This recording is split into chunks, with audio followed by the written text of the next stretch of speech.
నమస్తే, welcome to social post. నేను మీ మాధురి. ఈ రోజు మనతో పాటు ఉన్నారు మొక్కమల పీఠాధిపతి గారు శ్రీధర్ గురూజీ గారు. నమస్తే గురూజీ. శ్రీమంత్రి గురూజీ, ఉగాది వస్తూ ఉంటుంది. ఉగాది ఫలితాలు వింటారు. ఆ ఫలితాలని మంచిదైతే నాకు బాగుంది, లేదు బాలేదు అంటే అక్కడి నుంచి ఒక టెన్షన్ మొదలవుతూ ఉంటుంది.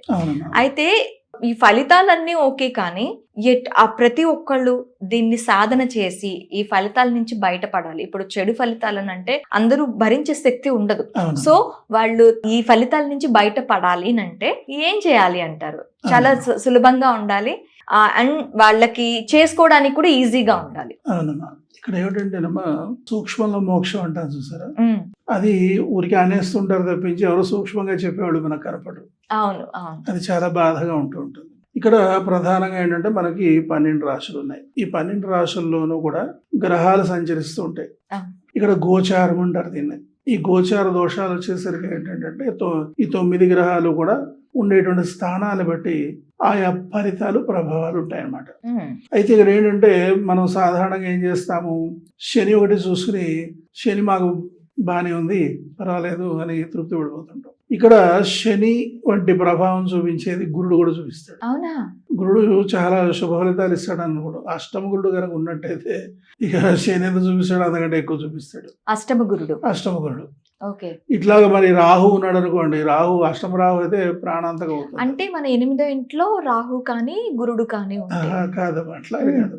మన రాశికి 8వ రాశిలో అంటే మన రాశిలో ఉండడం కాదు, మనకి 8వ రాశిలో ఉంటే అష్టమ గురుడు అంటారు అనమాట. మన రాశిలో ఉంటే జన్మగురుడు అంటారు. మన రాశి 2వ స్థానంలో ఉంటే ద్వితీయ గురుడు, 3వ స్థానంలో ఉంటే తృతీయ గురుడు, అట్లా చెప్తారు అనమాట.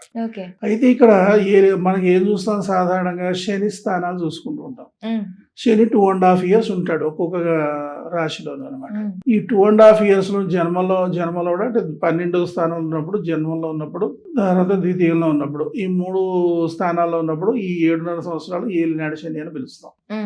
తర్వాత 4వ స్థానంలో కనుక ఉన్నాడు అనుకోండి, అర్ధాష్టమ శని అంటాం. 8వ స్థానంలో ఉంటే అష్టమ శని అంటాం. ఇలాగా ఈ 3 రకాల శనులు చూసుకుని మనకి ఏం లేదు బాగుంది అనుకుంటాం, కానీ బాగుండదు.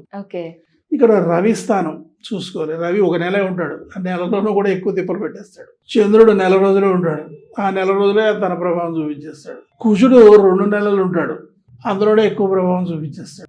అలాగే బుధుడు తక్కువ సమయం, నెల రోజులు ఉంటాడు, ఆయన ఎక్కువ ప్రభావం చూపిస్తాడు.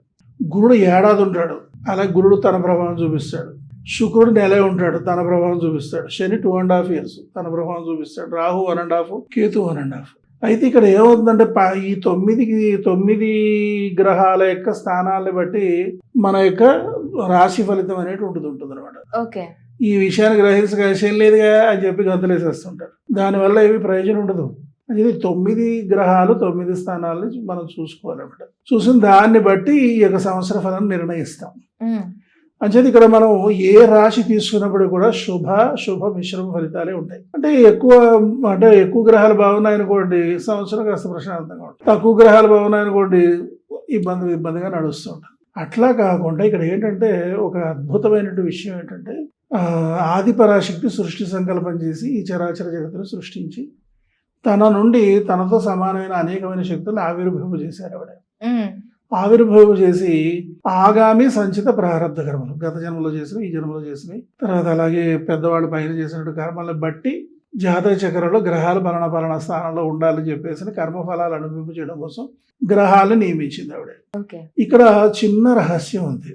ఇప్పుడంతా గ్రహ దోషాలు ఉన్నాయనుకోండి, ఇప్పుడంతా ఏం చేసేస్తున్నారు, ఈ గ్రహ దోషాలు ఇదిగో రవి వల్ల బాగుండేదని చెప్పి రవికి జపాలు చేసేయడం, దానాలు ఇచ్చేయడం, లేకపోతే హోమాలు చేసేయడం, లేకపోతే ఇంకోటేదో చేసేస్తారు. నిజంగా ఇట్లా మనకి చెప్తూ ఉంటారు కదా, రవి దోషంకి ఈ దానాలు ఇవ్వండి, ఈ జపాలు చేయండి అంటారు కదా. నిజంగా ఆ దోషం పోతుందా అట్లా దానాలు ఇవ్వటం వల్ల, జపాలు చేయడం వల్ల? ఇప్పుడు అదే చెప్పబోతున్నాను. ఈ దోషాల వల్ల, ఈ వీళ్ళు చెప్పినట్టు దోష పరిహారాల వల్ల పోదు. ఎందుకంటే గ్రహాలు పరణ స్థానాల్లో ఉండడం వల్ల పరణ ప్రభావాలు చూపించిన వాటి డ్యూటీ దిగేస్తారు, అయిపోయింది కదా. ఇక రవి వల్ల ఏర్పడింది కదా, మనం పూజ చేస్తే రవి అనుగ్రహించిస్తే అది బాగుంటుంది, తప్పది. ఇక్కడ ఏంటంటే ఒక రహస్యం ఏంటంటే, అమ్మవారి తల నుంచి దశమహావిద్యను ఆవిర్భవింపజేసి గ్రహాలు ఏర్పరిచిన దోషాలు శాంతింపజేసేటువంటి ఆ యొక్క బాధ్యతని దశమహావిద్యలకు ఇచ్చింది. దశమహావిద్యలకి. దశమహావిద్య అమ్మవార్లు. ఓకే. ఈ అమ్మవార్లు ఈ 10 మంది ఈ యొక్క 9 గ్రహ దోషాలని సంపూర్ణంగా శాంతింపజేసేటువంటి వాళ్ళు. ఓకే. అలాగే లగ్నాతు రాహు కేతు ఉండే స్థానాలు బట్టి కాలసర్ప దోషాలు 12 రకాలు ఏర్పడతాయి. ఈ 12 రకాలైన కాలసర్ప దోషాలని సంపూర్ణంగా శాంతింపజేసే బాధ్యత మానసాదేవికి అప్పగించింది. ఓకే. అలాగే ఈ గ్రహాలన్నీ కూడా చెప్పిన మాట ఇంకా వెళ్ళలేదు కూడా, ఈ తీవ్రత చాలా ఎక్కువ ఉండి తట్టుకోలేకపోతున్నాను అనుకోండి, నవగ్రహ శాసన అయినటువంటి ప్రత్యంగిర దేవర ఆశ్రయించమంది. ఓకే. ఇక్కడ ఏమైపోయిందంటే దురదృష్టవశాత్తు ఈ మానసాదేవము నాగదేవతగా చూసేస్తున్నారు. దశమహావిద్యలు ఏదో ఇంకా రకరకాలుగా మాట్లాడేస్తున్నారు. దశమహావిద్యలు అంటే ఇవి ఒక భయపెట్టేస్తున్నారు. తాంత్రిక శక్తులు, తాంత్రిక తాంత్రిక శక్తులు పూజలు అని చెప్పి అన్నట్టు అంటుంటారు. క్రియేట్ చేసేసారు. ఆ, అజ్ఞానులు వీళ్ళంతా కూడా, ఓకే. అజ్ఞానులు వీళ్ళంతా కూడా. ఇక్కడ ఈ మనకి ప్రత్యంగరాదేవర సరే ఇంకేముంది అన్నట్టు చూపించేసారు. ఇక రకరకాలైన హోమాలు భయం వేసేస్తుంది యూట్యూబ్ లో చూస్తుంటే. అంత తీవ్రమైన రీతిలో ఆ దశమహావిద్యలని ప్రత్యంగల్ని చూపించేస్తున్నారు. యథార్థంగా చెప్పాలంటే ఈ యొక్క దశమహావిద్యలు ఎక్కడ ఉంటారో చెప్పనమ్మా, మణిద్వీపంలో చింతామణి గృహంలో గృహానికి 4 ద్వారాలు ఉంటాయి. చింతామణి గృహానికి ఉత్తర దిగ్భాగాన్ని ఉత్తర ద్వారాన్ని ఆనుకుని నవరత్న మండపం ఉంటుంది. ఆ నవరత్న మండపంలో దశమహావిద్యలు ఈ నవగ్రహ దోషాలు శాంతింపజేస్తూ ఉంటారు. ఓకే. ఇది ఆది మూలం, ఆదిలో జరుగుతుంది, ఆది నుంచి ఉన్నది అనమాట వాళ్ళ డ్యూటీ అది. ఇక ప్రత్యేకత ఎక్కడ ఉంటుందో తెలుసామా, లలితా మహాత్రిపుర సుందరి అమ్మవారికి సెక్యూరిటీ గార్డు, అమ్మవారి సింహాసనం వెనకాల ఉంటుంది ప్రత్యేకత. అమ్మవారికి అంగరక్షకురాలు అనమాట. అయితే ఇక వీళ్ళంతా కూడా ఎక్కడున్నారు, లలిత అమ్మవారి సన్నిధానంలోనే ఉన్నారు వీళ్ళంతా కూడా. ఇప్పుడు ఈ దశమహావిద్యలు ఎప్పుడు బయటకు వచ్చారంటే దుర్గాసుర చేసేటువంటి సందర్భంలో, దుర్గాసుర సైన్యాన్ని అణిచివేసేటువంటి సందర్భంలో ఈ యొక్క దుర్గాదేవి దశమహావిద్యలు పిలుస్తుంది. అప్పుడు ఆ దశమహావిద్యలు వచ్చి దుర్గాసుర సంహారంలో దుర్గాదేవికి సహకరిస్తారు. అప్పుడు బహిర్గతం అవుతారనమాట. ఇంకొకసారి ఇప్పుడు దాక్షాయని అమ్మవారు దక్ష యజ్ఞం జరుగుతున్న సందర్భంలో పరమేశ్వరుడికి చెప్పి నేను వెడతానంటే పరమేశ్వరుడు వద్దంటే వెడతానని పట్టుబడితే పరమేశ్వరుడు అష్టవిధ రూపాయలు అష్టభైరవులుగా అమ్మవారి దిగ్బంధనం చేస్తే అప్పుడు దాక్షాయని అమ్మవారు దశమహావిద్యల్ని కల్పించి అష్టభైరవుని నిరోధించి ఈవిడ పుట్టింటి. ఆ సందర్భంలో మన దశమహావిద్యలు మనకి కల్పింపబడతానమాట. ఆది మూలం దశమహావిద్యలు ఎవరు, ఈ నవగ్రహ దోషాన్ని శాంతింపజేసేటువంటి స్థితిలో ఉన్నటువంటి వాళ్ళు. ఆ రకంగా చక్కగా మనకు ఉన్నటువంటి గ్రహ దోషాన్ని శాంతింపజేసిన దశమహావిద్యల్ని మనం చూస్తేనే భయపడి చచ్చేట్టుగా క్రియేట్ చేసేసారు వీళ్ళంతా, అజ్ఞానులంతా కలిపి. ఓకే. అంటే ఈ దశమహావిద్యలు చేయటం అందరికి సాధ్యమా? అందరూ చేసుకోవచ్చు? అందరూ చేసుకోవచ్చు. ఓకే. దశమహావిద్యలు అనేసరికి ఏంటంటేనమ్మా శుద్ధ సౌమ్య మూర్తులు, కానీ రుద్రమూర్తులుగా వాళ్ళని క్రియేట్ చేశారు కదా గురుజీ. ఎందుకంటేనమ్మా అసుర సంహారం చేసేటప్పుడు మీరే ఉన్నారు, మీకు బాబు ఉన్నాడు అనుకోండి. ఇప్పుడు మీ బాబుని ఎవరో బయట వాళ్ళు వచ్చి కొట్టబోతున్నారు అనుకోండి, మీరు ఏం చేస్తారు, కరపుచుని అనేస్తారు. అప్పుడు ఫోటో తీశారు, మీరు అది మీదే అదే స్వభావమా? కాదు. అదే స్వరూపమా? కాదు. మీరు కోపిష్ట? కాదు. మీ బాబుకి అపకారం చలబెట్టడానికి ఆ పిల్లాడు ఎవడో కర్రపుచ్చి వచ్చాడు కదా, పిల్లవాడికి కొడితే దెబ్బ తగులుతుంది కనుక ఆ దెబ్బ తగలకుండా ఉండడం కోసం మీరు కళ్ళెర చేశారు. కోపాన్ని ఏం చేశారు, ప్రదర్శించారు. ఓకే. ఈ అసుర సంహార సమయంలో ఈ దశమహావిద్యలు కోపాన్ని ప్రదర్శించారే గాని వీడు కోపిష్ఠులు కాదు. ఓకే. అంటే ఇప్పుడు ఈ దశమహావిద్యలు అమ్మవార్లు మనకి శాంతి స్వరూపులు, తర్వాత గ్రహదోష నివారణలు. ఓకే. అంటే వీళ్ళని ఎవరైనా చక్కగా ప్రశాంతంగా ఆరాధన చేసుకోవాలి. పూర్వం లలిత మహాత్రిపుర సుందరిని కూడా అమ్మ ఆరాధన చేయాలంటే భయపెట్టి చచ్చేవాడు. అవును. నాకు అమ్మవారు దొరికిన కొత్త, నాకు 1989. ఆ రోజుల్లో నాకు అమ్మవారి విగ్రహ రూపంలో స్వప్నంలో సాక్షాత్కరించి నా విగ్రహం పనుల చోట నన్ను తీసుకొచ్చి ఆరాధన చేయమంటే అమ్మని తీసుకొచ్చాను. ఆ తల్లి నా గురువై విద్యను ప్రసాదించాను.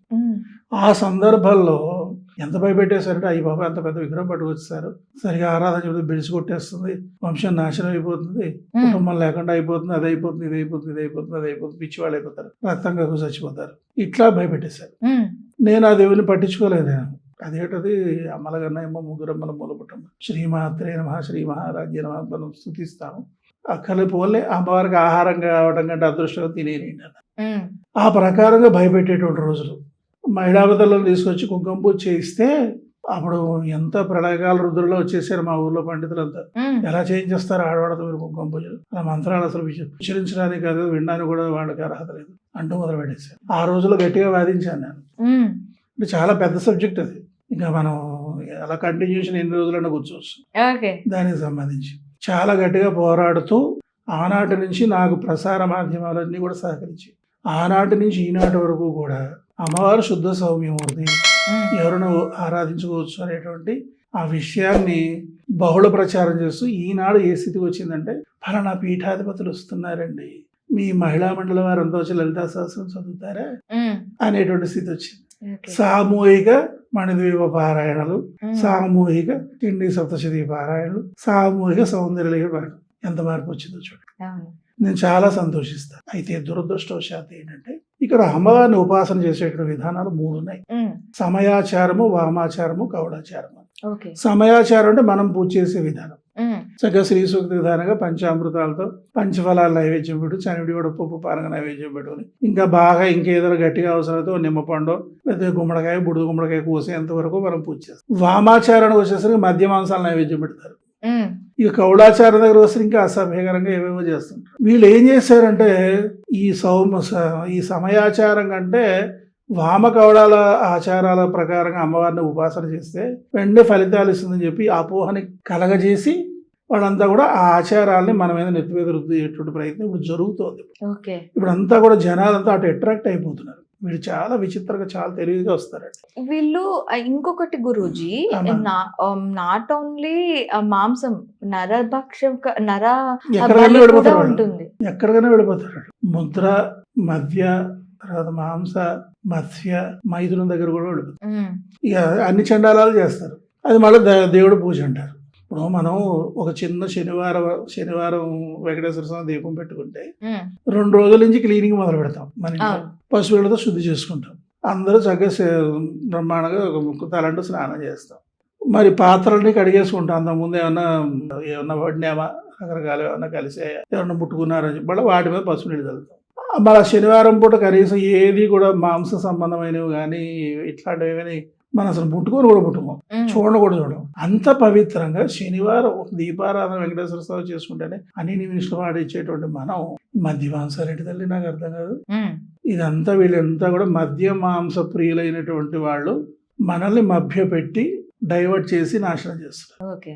అనుమానం లేదు. వీళ్ళు ఏం చేస్తున్నారంటేనమ్మా, ఇప్పుడు మనం 20 సంవత్సరాల నుంచి మీడియాతో పాటు నేను ప్రయాణం చేసి ఆ స్థితి నుంచి ఈ స్థితికి తీసుకొస్తే కొంతమంది దుర్మార్గులు ఏం చేస్తున్నారంటే ఇప్పుడు సమయాచారంలో కాదు ఆరాధించాల్సి అమ్మవారు బాగా ఆరాధన చేస్తున్నారు, మేము ఇన్ని పారాయణాలు చేస్తున్నాం, ఇన్ని పూజలు చేస్తున్నాం, మెల్లగా వాళ్ళు అట్రాక్ట్ చేసి వాళ్ళు ఏం చెప్తున్నారు, మెల్లగా ఈ వామాచారాన్ని కౌడాచారాన్ని నూరుపోస్తారు. అంటే ఒక మామూలు వ్యక్తి చక్కగా ప్రశాంతంగా ఉండే వ్యక్తి మద్యమాంసాలు స్వీకరిస్తే ఎట్లా అయిపోతాడు? మృగమవుతారు. ఇప్పుడు అసురత్వం, మానవత్వం, దివ్యత్వం కదా. అసురత్వానికి దివ్యత్వానికి మధ్యలో ఉన్నది కదా మానవత్వం. అసురీ గుణాలు కామ, క్రోధ, లోభ, మోహ, మదం, ఆశ్చర్యాలు కనుక అంటించుకుంటే వాడు రాక్షసుడు అవుతాడు కదా. వాటిని దూరం చేసుకుంటే దేవత అవుతాడు, దేవుడు అవుతాడు. 2 కొన్నివి ఉంటే మనిషిగా ఉంటాడు. అంచేత అసురత్వానికి వీళ్ళు దింపేస్తున్నారు, దివ్యత్వానికి పంపించాల్సింది పోయి అసురత్వానికి గురి చేసేస్తున్నారు. అంచేత ఈ దైవారాధన అనేటువంటిది ఎప్పుడైనా దృష్టిలో పెట్టుకోవాల్సింది ఏంటంటే సమయ మార్గమై ఉండాలి, వేద విదితమైన కర్మానుష్ఠానమై ఉండాలి. అట్లాంటిది మనల్ని భగవంతుడికి దగ్గర చేస్తుంది. అది ఇప్పుడు అంతా వికృత రూపం దాల్చేసింది. వాళ్ళంతా కూడా మేము అమ్మవారి పూజ చేస్తామండి అని మన దగ్గర దూరి మనకి మెల్లగా వాళ్ళు చేసేటువంటి ఈ అపచార పనులన్నీ మనకు అంటించి మనల్ని కూడా వాళ్ళ ఆచారంలోకి లాగేసుకుంటున్నారు, మనల్ని మార్గం తప్పించేస్తున్నారు. ఇప్పుడంతా ఏమైపోయింది, ఇప్పుడు ప్రమాదంలో ఉన్నది శ్రీ విద్య వేరు, శాక్తేయం వేరు. శ్రీ విద్యలోనూ మరలారేమో అదేంటి సమయ మార్గం వేరు, వామ మార్గం వేరు, కౌడ మార్గం వేరు. అంటే ఇప్పుడు శ్రీ విద్య ఉపాసకం అంటే ఓన్లీ మీరు చెప్తున్న మదం అదే బలులు, జంతు బలులు ఇవ్వటం వరకే శ్రీ విద్య ఉపాసకులు చేస్తారు అన్న దానికి ఇప్పుడు మొత్తం అంతా కూడా శ్రీ విద్య ఉపాసకులు అంటే భయపడతారు. ఎందుకంటే ఇదే శ్రీ విద్య ఉపాసకులు అంటే 3 రకాలు ఉన్నారు కదమ్మా. అందులో సమయ మార్గపరులు. సమయ మార్గం అంటే చక్కగా చనివిడి, వడపప్పు, పానకం, పంచఫలాలు, చక్కగా పూజలన్నీ చేసుకునేవాడు మనం. అలా కాకుండా ఈ మద్య మాంసాదులతోనూ, తర్వాత మద్య మాంసం, మత్స్య, మైథునాదులతోనూ ఆరాధన చేసేవాడంతా ఆ క్రమం వాళ్ళు. శ్రీ విద్యలోకి ఇది 3 మార్గాలు ఉన్నాయి కనుక ఏమైంది, ఈ కౌడాచారాలు 36 రకాల కౌడాచారాలు ఉన్నాయి. దాంతో శ్రీ విద్య అంటే భయపడే పరిస్థితి వచ్చింది. దాని నుంచి ఏం భయపడాల్సిన పని లేదు, మెల్లగా తీసుకొస్తే మళ్ళీ ఇవన్నీ మీద పడిపోయాయి. ఇప్పుడు అనేసరికి వీళ్ళంతా ఏం చేస్తున్నారు, శ్రీ విద్యోపాసకులు మేము అనగానే వాళ్ళు బాగా జాగ్రత్త అట్రాక్ట్ చేసి చాలా సులభంగా ఫలితం వచ్చేస్తుందని వీళ్ళు మెల్లగా వామ మార్గానుసారులుగా గౌడ మార్గానుసారులుగా చేసేస్తున్నారు. ఓకే. అలాగే దశమహావిద్యలు కూడా, దశమహావిద్యలకి పెట్టాల్సిన నైవేద్యాలు వేరేగా ఉన్నాయి. కాళికాంబవారికి అరటిపళ్ళు అంటే ఇష్టం, కానీ తీసుకెళ్లి రక్తం నివేదిస్తారు. రక్తం పోసేస్తున్నారు, రక్తాభిషేకాలు, రక్త హోమాలు, మాంస హోమాలు, మద్య హోమాలు. ఏంటమ్మా ఇది? ఒక చిన్న ఉదాహరణ చెప్తాను తల్లి. ఇప్పుడు సరే అమ్మవారు మన సౌమ్య మార్గంలో ఆరాధన చేస్తే ఎట్లా ఉంటుంది, ప్రసన్నంగా ఉంటుంది. మరి వామ కవళాల్లో ఆరాధన చేసేటువంటి అమ్మవారు ఉగ్ర రూపంలో ఉంటుంది. ఇప్పుడు మందు తాగనటువంటి వ్యక్తి ఇచ్చినటువంటి మాటకి మందు తాగిన వ్యక్తి ఇచ్చిన మాటకి ఎంత వ్యత్యాసం ఉంటుంది?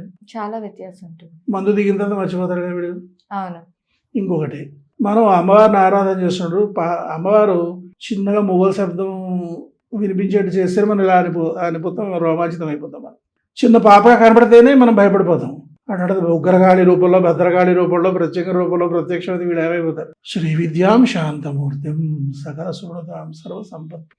ఆ విధంగా అమ్మవారిని ఉపాసన చేయాలి. ఇప్పుడు ఈ ఉగాది రోజు ఆ ఉపాసన అనేది మనం చేసుకోవచ్చా? చెయ్యాలి. ఓకే. ఉగాది అంటేనే మహాత్రిపుర సుందరి ఉపాసన చేసేటువంటి రోజు. అవునా? అమ్మవారిని ఉపాసించాలి ఆ రోజు. వేప ఉపచర ఎవరు నైవేద్యం పెట్టాలని అడగండి, ఎవరైనా చెప్తారో నేను చూస్తాను. ఉపచర తయారు చేసేది వీళ్ళే తినేసేది, ఏ దేవుడికి నైవేద్యం పెట్టరు వాళ్ళు. మహాత్రిపుర సుందరికి నైవేద్యం పెట్టాలి.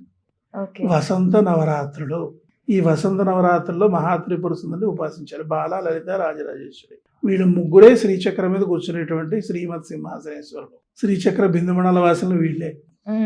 అంచేత వీళ్ళే మహాత్రిపుర సుందరి అంటాం అనమాట. బాలని, లలితని, రాజరాజేశ్వరిని కలిపి మహాత్రిపుర సుందరి అంటాం. అంచేత వీళ్ళని ఆరాధన చేయాలి ఈ 10 రోజులు కూడా. ఈ ఉపాసన చేస్తూ ఈ గ్రహదోషాలు శాంతింపజేసేటువంటి ఈ 10 మంది అమ్మవార్లు కనుక ఉపాసన చేసినట్లయితే సంవత్సరం మొత్తం ఏ గ్రహాలు మనం విడించు. Thank you Guruji. అవునమ్మా.